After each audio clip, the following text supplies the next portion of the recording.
53,000 miles, 100% original stock, 10 grand. Yep, all original. That's it's about 60 grand right now. Yeah, I feel like I feel like I stole it from that guy.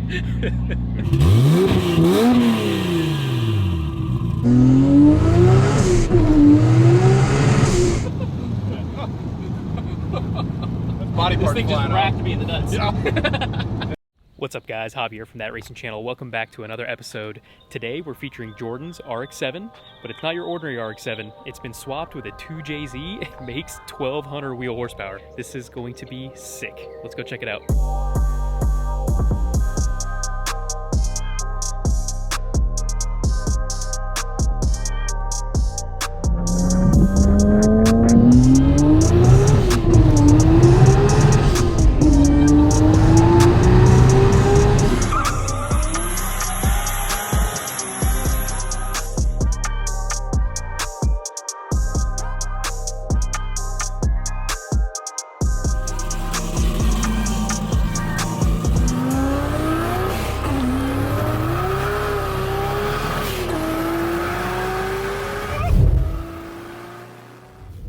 Jordan, what's up, my man? What's up, brother? Thanks for coming out. No problem. Good. Dude, this thing is beautiful. Thanks. So give us a quick rundown on the basic setup. Sure. So it's a 3.2 built by VJ Ramkasoon. So rest in peace, VJ. We miss you. SXE 76mm turbo, cams, headwork stuff, and that, pretty straightforward. T56. Nice. Makes how 12? Just under 12. 1193 to the wheels on all of it.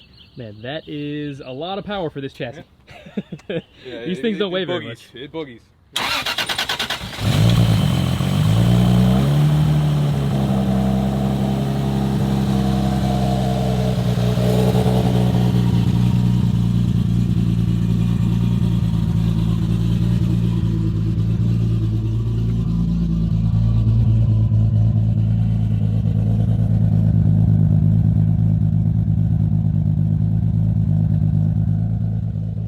Surprisingly quiet. That's the idea. What exhaust? I mean, typically you hear a stroker 2J and they're like real loud. Yeah, rowdy. No, this is it's a 3-inch exhaust, like a Gretty, FD spec exhaust. But I have a cutout right at the end of the downpipe, so a 4-inch right there. Gotcha. Yeah, so that 3 inches is pretty restrictive. Yeah. Oh yeah, it's worth about 100 horse loss. We proved that on the dyno pretty fast, but it wasn't a surprise. I wanted it to be quiet, and when I want to get it, go down, then just open the cutout. Nice. Open the cutout. Let's hear it.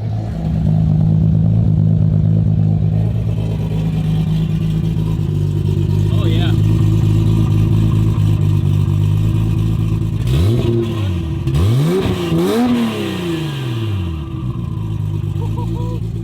Dude, that sounds good.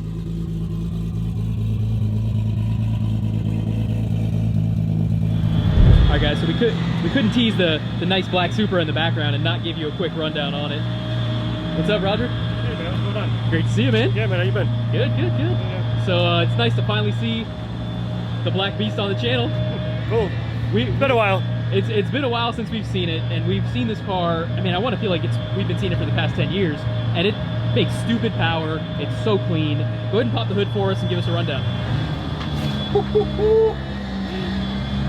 Would you look at that?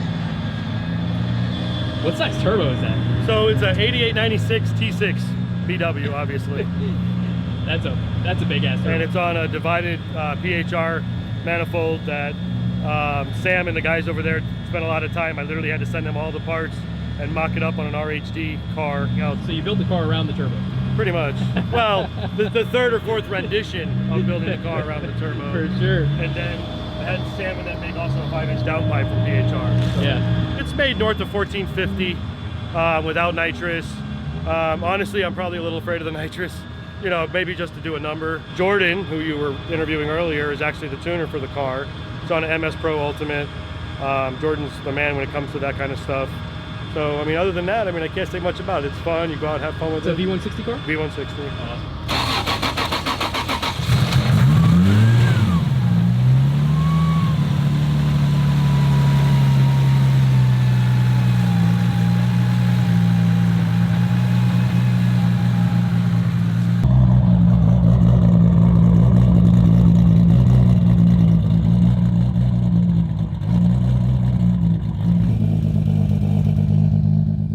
see what this thing's all about. All right, guys, so we're going for a ride in Jordan's RX7. What's up, my man? How's it going, man? Thanks so much for bringing us out here and Thanks for having me. being able to enjoy this sweet ride, man. I don't think so. This is the first time I've ever been in a JZ RX7. Just like little spirited driving, and you can feel this thing's just like a go-kart, man. It's so light for the amount of torque. It's almost too light. Yeah, really. No, really, because I mean the 3 liters obviously make gobs more torque than like a rotary already. Right. And this being a 3.2, you can just feel it comes up instantly, and that's not a small turbo. No, it pulls at 76 four-corner SXE, right? Around like high fours. I mean, it's a high compression 3.2. Yeah. So it does pretty good. What compression?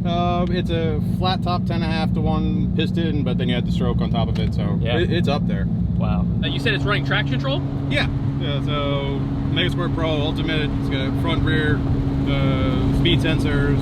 Right here is how much slip I want to have. Master arm for the traction control. Awesome. Like, yeah, it's.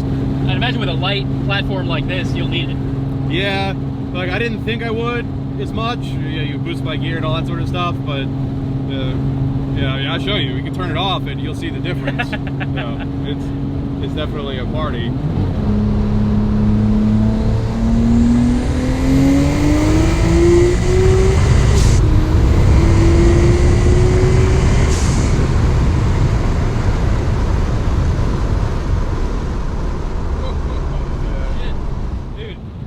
Stops too. Oh, jeez. Yeah, stop tech. Wow. Yeah. It's So if you want to see what a it's smooth power delivery. So it's Is that because of the traction control? Yeah. Because so that was that third gear there? Yeah, second and third. Oh, that was second. Third and fourth. That was third and fourth. Okay. Yeah. Man. So if you want to see like without traction control, it'll probably spin a little bit.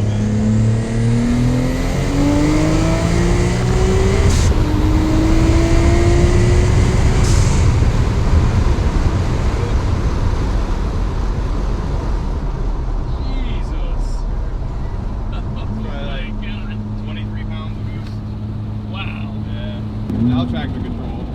Oh, no traction control. Right, like, well, I guess we could do it with first. And you'll see how that goes. So we're gonna slow down in a second.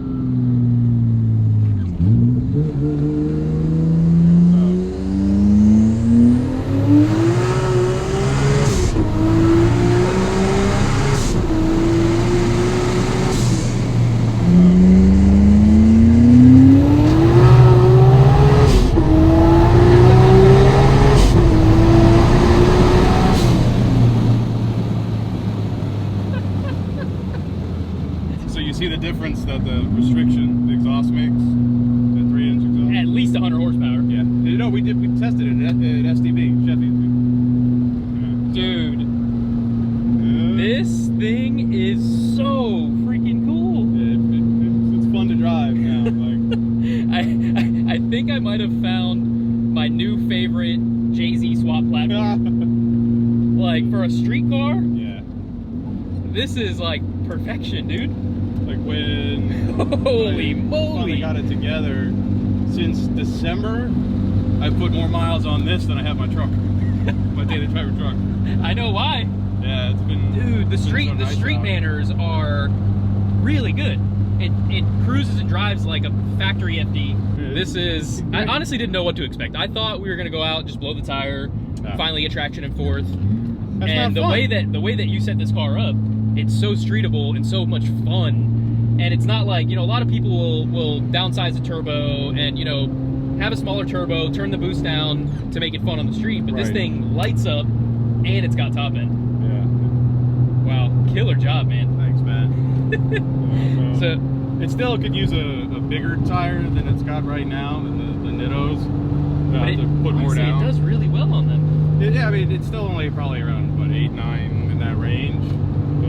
I mean, 8 or 9 in this is probably like 1100 in a Supra. It is. It definitely is. You know what I mean? It definitely like, is. Supra's like, you know, with us in it, a Supra would be 3,600 pounds with both of us in it, you know? Right. So, man, what a cool freaking car, bro. So you got, so here you got some. Yeah. So you can do different boost settings here. Yeah. So you got boost here. This is traction control, slip. Yeah, so how much between front and rear. This is line lock, and this is purge for spray. Nice. Yeah, like I just haven't got around to installing the spray. Like I don't think I need to. I mean the lines are run, it's wired up, but I'll tell you. why? This thing don't need nitrous. I mean, everyone says that. This thing don't need nitrous. Because you have another couple hundred on tap. Yeah. Yeah. Wow. Yeah. So. And I love how clean and simple the interior is. You got the little carbon trim pieces, cool little dash there, Little creature down comforts. factory style steering wheel here. I mean, But I tried to keep the close to stock kind of you got a feel. little USB port there. Yeah, CarPlay. All right, there we go. Modernize the 90s interior I here. mean, the only mod the car had when I bought it was this boost gate. It was all original stock, 50,000 miles. See some rolling anti-lag? I mean, you don't gotta twist my arm.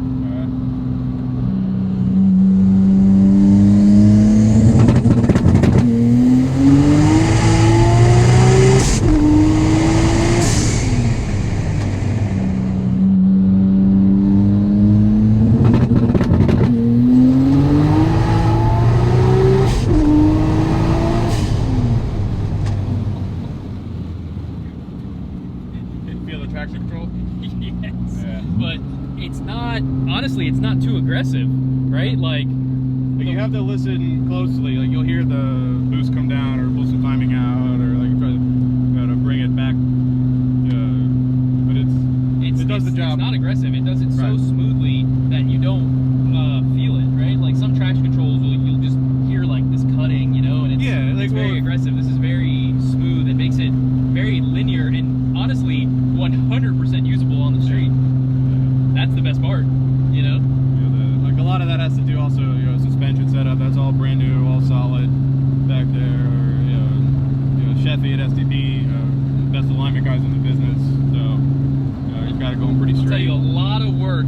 People watching might not understand how much actually goes in to making a light car work like this on just regular asphalt. Because it's not, you just slap 1,000 horsepower into this, and if you did none of those little tweaks to get it to really work properly, it wouldn't be usable, you know? Yeah, it would We'd be fun to drive. second gear spinning, third gear spinning, fourth maybe some traction, and the awesome part is, man, at this level, the feeling of like the G-force and the adrenaline rush and all that you get is very similar at this power level to like 1,050, 1,100 horsepower Supra. Exactly. And it'll live at this setting probably forever. You know, like the motor is over 7 years old now. It's the same 3.2 that was in my SC300. Fast couch. It was making well over 1,000 for most of its life, and the TH400, and tons of passes on the street, some down the track. And frankly, when I got this car, the intent was to do like an LS swap, like 500 horsepower, high compression all motor, maybe like a 150. And I couldn't kill the 2J. Like I was like, if it breaks, fine. But being that it never broke, no matter what I did to it, I was like, I still had it, so I just put it in here instead. Yeah. Instead of the LS.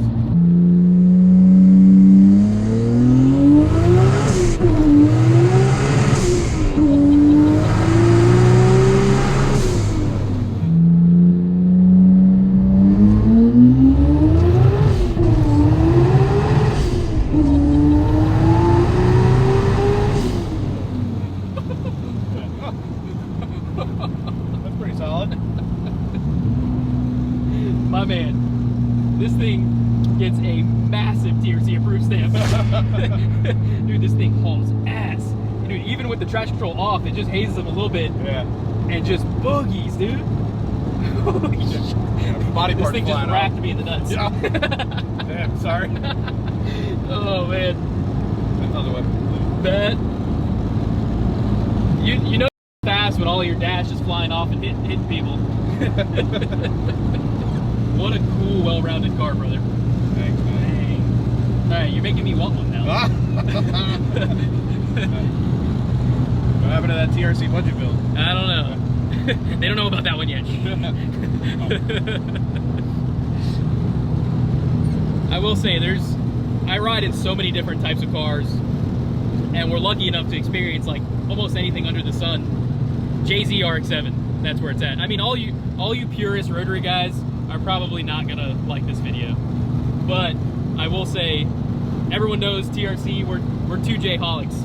We love our 2Js, and this is a really, really sick platform for a 2J swap. I think one of the pieces of advice I got early on was, you have this kind of big hood here.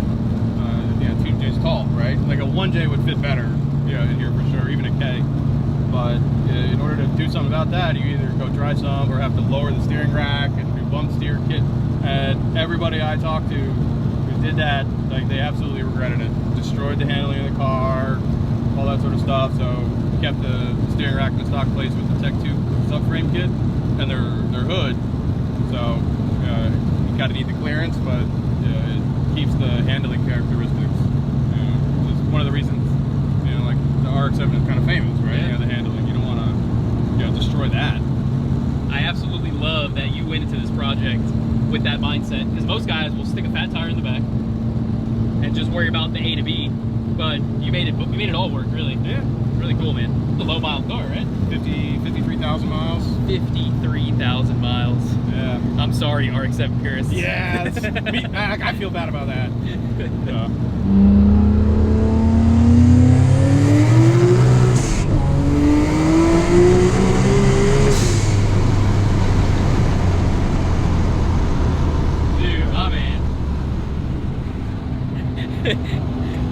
I think this one's gonna take the award for the person that beats the crap out of their car the most during a feature. If you're gonna build it to drive it, like that's the thing. Like every car I've ever built, I am not nice to them. This thing is nutty. Oh my god! Wide open throttle, 1.2, magic. That is magic. It doesn't feel like it's gonna kill you. No, that is magic. If I could experience that just once a day, every day for the rest of my life, that's all you need as a car guy. When I first got it together and running, it'd been a while since I had a fast car, and I'd go drive it and I realized I couldn't drive it too late at night because the adrenaline, all 6, when I get home, I'm like awake till 3 o'clock in the morning. That's why we do this, right? Yes, sir. That is why we do this. And I got a little gift again. Yeah. I guess once that glue let go, that was that. Oh man. Yep. No big deal. Yeah. That's horsepower right there, boys. Weight reduction. A little bit of horsepower. Dude, well, I cannot thank you enough. Yeah, man. Thanks for the invite. It's been a freaking blast. Yeah. And you build one now. And I might have to. You just gave me the bug, brother. Finding one of these things that you can afford is another story. Yeah, I got this one right before, so I got lucky with this one. Yep, because prices right now are pretty insane. You wouldn't believe me if I told you what I paid for this thing. Oh man. I don't know, was it like 5 years ago now? 53,000 miles, 100% original stock, 10 grand. Yep, all original, 50 something. It was automatic, but still. That's about 60 grand right now. Yeah, I feel like I stole it from that guy. You say yes, so you want to sell it? And right place, right time. Yeah. Guess we'll do with the cutout open.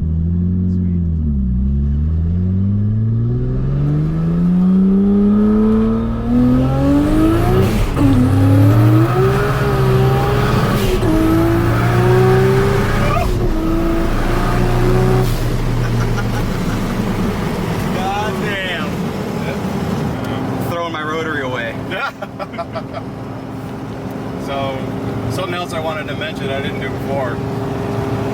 So I want to give a shout out to Jason Ramkasoon as well, because he did a lot of wrenching on this motor over the years, did all the head work for me. He's been a good friend to help get it here. So special shout out to him. Thanks to him and Nigel and all those guys. Shout out. Hell yeah, man. So what's your final review? Well, basically, first thing I'm doing when I get back to the shop is throwing my 13B in the dumpster and picking up a 2J. Having torque in one of these cars, like I've literally never ridden in one of these that has torque. I've ridden in Jack's 3-rotor. That thing's fast, but it's a different type of fast than this. Yeah. It's, bro, nuts. It's so nuts. different, right? Yeah, it's super different. And you've been in the 4-rotor car, Logan's 4-rotor. Yeah. I mean, even you can't even compare the two. They're just complete different, scopes. But I mean, this thing just, and when we turned out right now, like when we came out into the road, it doesn't feel like it's got like a shitload of weight in the front. Like it still handles decent, for having a 2J up there. Oh yeah.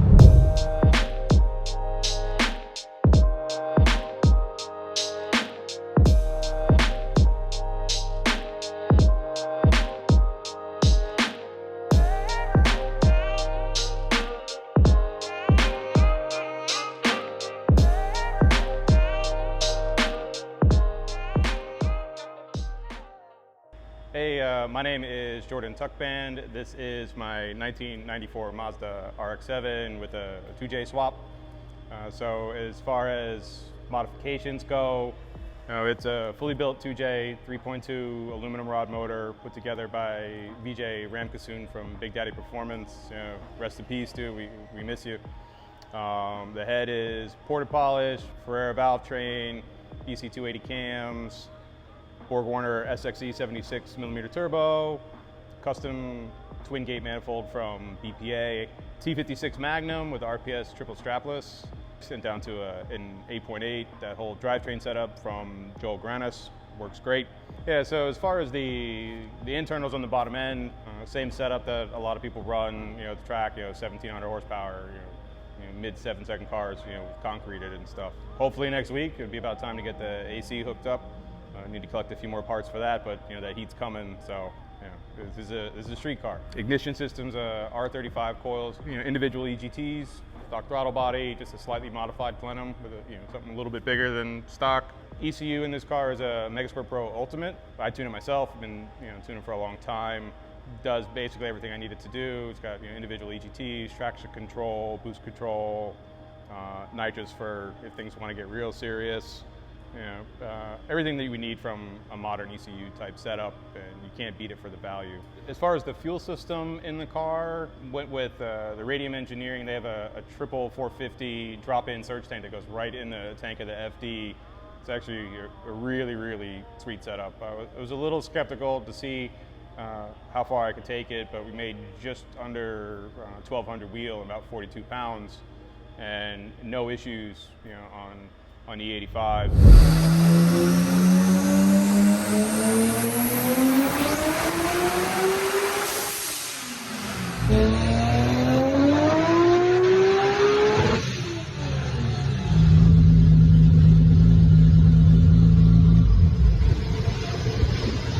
Generally, rolling around the street, probably keep it around, mid 20s, probably 800 to 900 wheel. It's a lot of fun at that power level.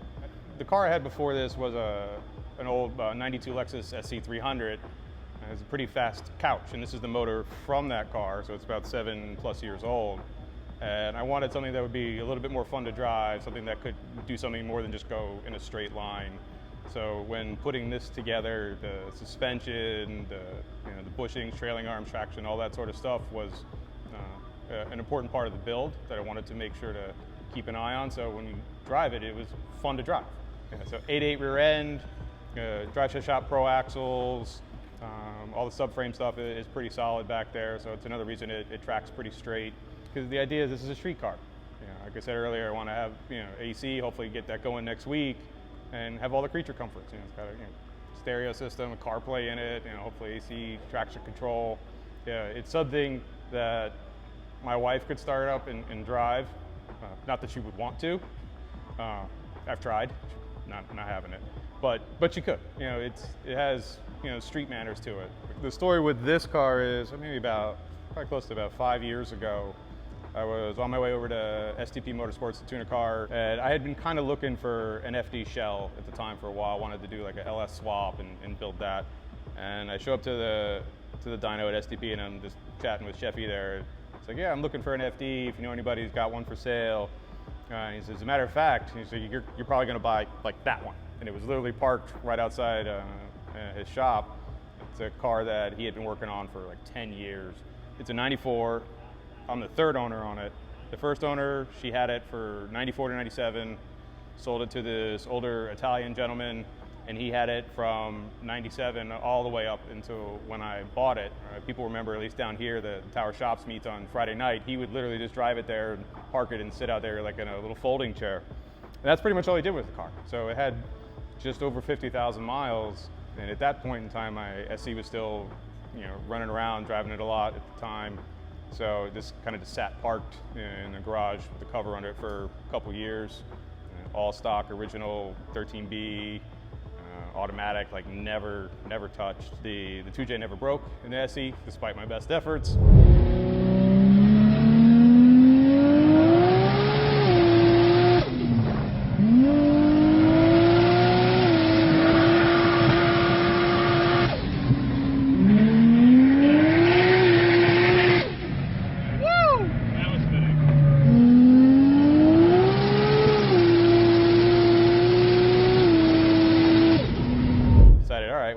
Keep this motor, because what else am I going to do with it?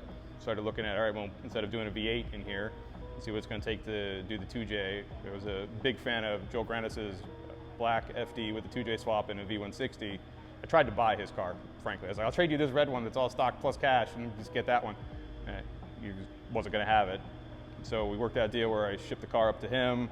He did the drivetrain setup and worked with his fabricator over at BPA to do the manifold and the charge pipes and whatnot, and then shipped it back here. So once it got back here, Nigel from Premier Performance, who's more well known for Nissans and RB stuff, was kind enough to take on the project and basically help me put everything together, got the motor in with the Tech 2 subframe, and then Londo Cooper from, I think it's Island, it goes by Island Boys Wiring, but Londo is the one who did the harness. It's all mil-spec, Raychem, DR25. And then from there, I took it back and tuned it and then went for a drive today. As far as goals for the car, I'm actually pretty happy with it right now. When I was putting it together, street car, wanted to be able to maybe, take it on like a road course type setup. Not necessarily autocross, but something a little that, wasn't just a straight line. But I'm still a drag race guy at heart, so the way it sits now is great for the street, but the intent is I want to go to the track, but I got to put a set of slicks and skinnies on it because it's a 6-speed right now with the T56. If it ran 8 anything, I would be thrilled, frankly. It has all the parts and the power to go quite a bit faster than that. I don't think I want to push it that far, to be frank. It's plenty for me the way it is right now. I still have my TH400 that I kept from the SE, which is a fully built unit from Jason over at ATF. Toyota bell housing, Toyota converter. I already have the old drive shaft, which is shortened to put in. So in a weekend, I could swap to the TH400, and if I really want to run a time, for the foreseeable future for a while, it's going to be chilling with the T56. Like I said, street car, maybe some track events, maybe a couple world racing events. I don't know if there's going to be any more TRC events coming up soon. It might be fun to do something like that with it. Definitely enjoying it, having a lot of fun, and the streetableness of it was a great decision. It makes it so much more enjoyable to get in and just start the key. It starts up every single time. Doesn't matter what temperature it is. You're going to go to Publix, grocery store. You want to go out to 27 and do a TRC, video shoot. It's down for whatever you throw at it.